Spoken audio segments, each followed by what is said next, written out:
So I'm very confident if he's shooting the basketball. I always think it's going to go in. So, I think he believes that too, or else he wouldn't make it as many shots as he does. So just really proud of him. Showed a lot of poise because he had 2.3 seconds. He didn't rush. He took his time and took a nice rhythm shot, and that's all you can ask for. Coach Brandon Mahan, what can you tell us about his injury status? He's injured. He's going to be out for a little while. I'm not sure how long, because that's still to be determined. But he will recover. Hopefully, we can get him back before the season ends. I'm just not sure. It depends on his recovery. How does that impact your offense and what you're trying to do? Definitely impacts us because he's been an integral part of what we do the last several years. So we have to make some adjustments, of course. But we need guys to step up. And he's the first to say, that we can still be successful, we can still accomplish our goals. We just have to keep believing in each other like we did today and finding a way to win. He was great talking to our team about that. I just hate it for him because coming down, your senior year and you may not play a game, that's up in the air.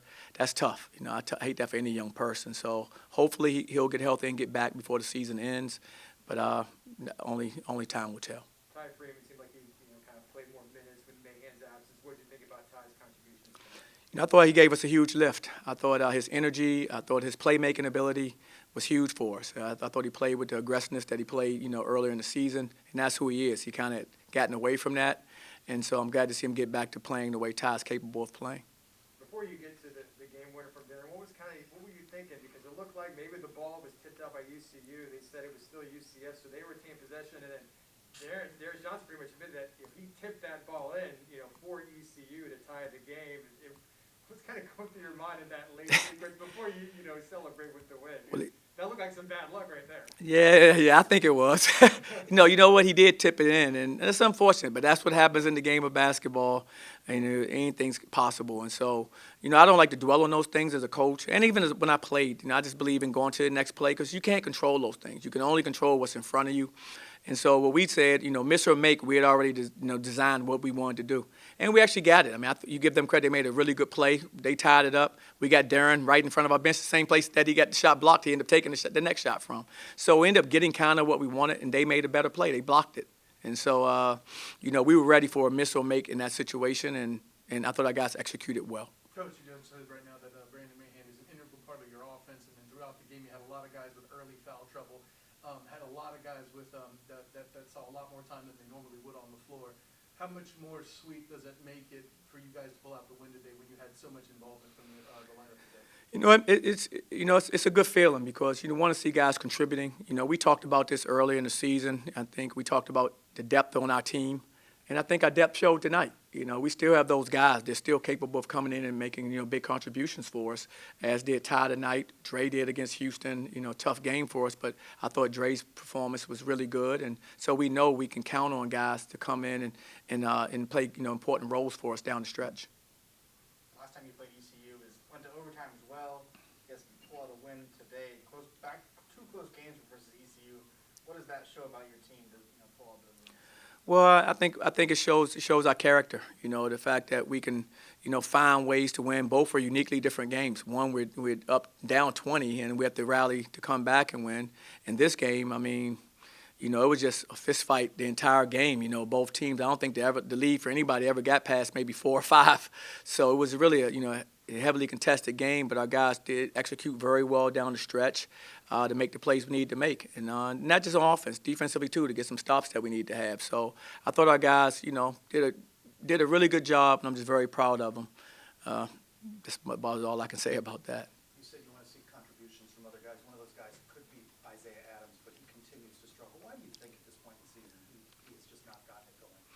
Because the game of basketball is a rhythm to it, like anything, like life. I mean, and sometimes you just get out of rhythm because he's really talented. He's one of the most talented players. He's one of our most competitive, spirited players, and so it's just a function of just getting back in rhythm. And it'll happen. Like I thought Ty was out of rhythm for a little while, as you know, most of the season. He was the last few months or so. He hadn't been the player that he was in the preseason. And so, it's just a matter of, you get that game. Basketball's a funny game. You have that game where you can kind of just, everything falls in place. I kind of can start, riding that and change my direction. But his work ethic is good. He's practicing hard. He's practicing well. And so that's why the opportunities are there for him. And just in one day, it's going to end up clicking for him again like it did last season because we believe in him, and he's a terrific talent. Coach, obviously you want to finish the season strong. How big was it to get the sweep for ECU towards doing that and kind of building progress, maybe so your guys can feel a bit more confident that they have to advance without Brandon? Well, no, it's important, to get a win. We're in our home court. It's so important to keep protecting home court to our best ability. All these wins are huge, as you know, especially, you in February coming down the stretch. Just the magnitude of each game and the build-up it's great. Our guys are excited about it. We're excited about it as a staff. We just have to keep taking them one game at a time and trying to put our best foot forward. Okay, final home game here coming up just like that in a few days against Cincinnati. What can you say about the guys you're going to honor? Obviously, you talked about Brandon, Darius Perry, and Bakke, Levy. There's some guys that have been a lot to your program. No, absolutely. Those guys have been terrific for us. I mean, we wouldn't be even in the position we're in now if those guys hadn't made huge contributions. And so, we want to try to send them out the right way by just going out in that court, the last time with those guys and playing to the best of our abilities. That's all you can ask. Go out there and just play as hard as you can and leave it all out there. That senior night, our last home game. All good, guys? One more question. So, B.J. Taylor, former player on the call, what does it mean for you to see him, to the point where he's an analyst now for ESPN? Was he the kind of player that you thought could eventually be in a role like that? I'm a big believer in BJ. I believe BJ will be successful at whatever he chooses to do. I mean, he has a great personality. He has that it factor that you can't put your finger on it, but you know it when you see it. He's one of those type of young men. So wherever he decides to go, he's going to be successful. I'm sure he's doing a terrific job. As an analyst, several people have actually reached out to me and called me and say, wow, that guy has done a really good job. So no surprise to me, but I'm excited to get feedback from other people that are listening to some of the commentary. So, I'm excited for his future. He has a bright one in front of him.